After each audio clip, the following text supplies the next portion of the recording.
The Return of Sherlock Holmes by Sir Arthur Conan Doyle. Adventure of the Priory School, Part 1.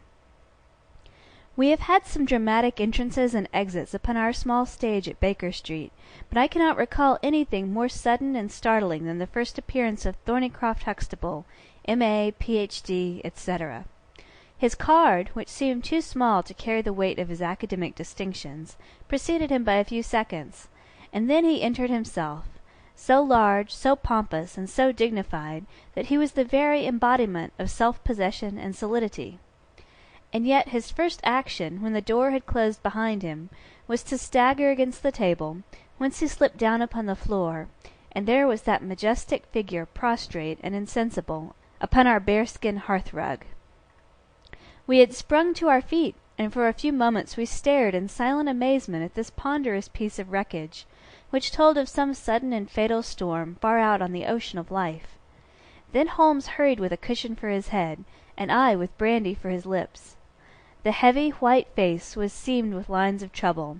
The hanging pouches under the closed eyes were leaden in colour. The loose mouth drooped dolorously at the corners. The rolling chins were unshaven. Collar and shirt bore the grime of a long journey, and the hair bristled unkempt from the well-shaped head.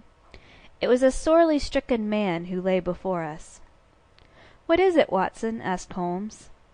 "Absolute exhaustion, possibly mere hunger and fatigue," said I, with my finger on the thready pulse, where the stream of life trickled thin and small.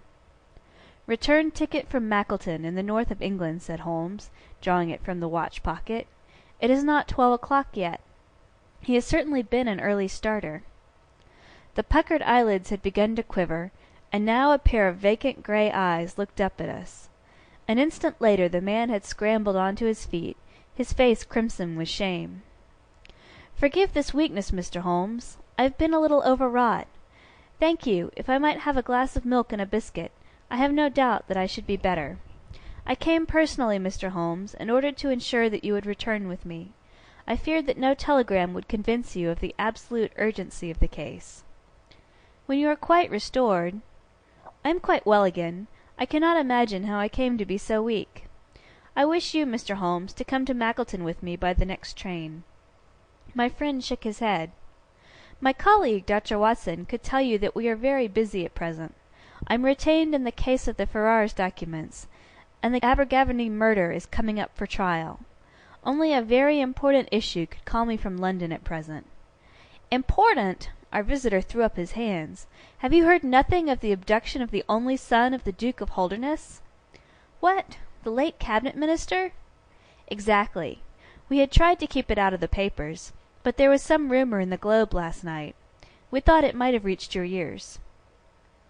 Holmes shot out his long, thin arm, and picked out volume H in his encyclopaedia of reference. "Holderness, 6th the Duke, K.G., P.C., half the alphabet. Baron Beverley, Earl of Carston. Dear me, what a list! Lord Lieutenant of Hailsham since 1900. Married Edith, daughter of Sir Charles Appledore, 1888. Heir and only child, Lord Saltire. Owns about 250,000 acres. Minerals in Lancashire and Wales.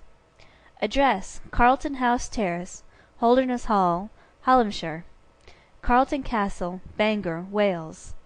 Lord of the Admiralty, 1872. Chief Secretary of State for— Well, well, this man is certainly one of the greatest subjects of the Crown." "The greatest, and perhaps the wealthiest.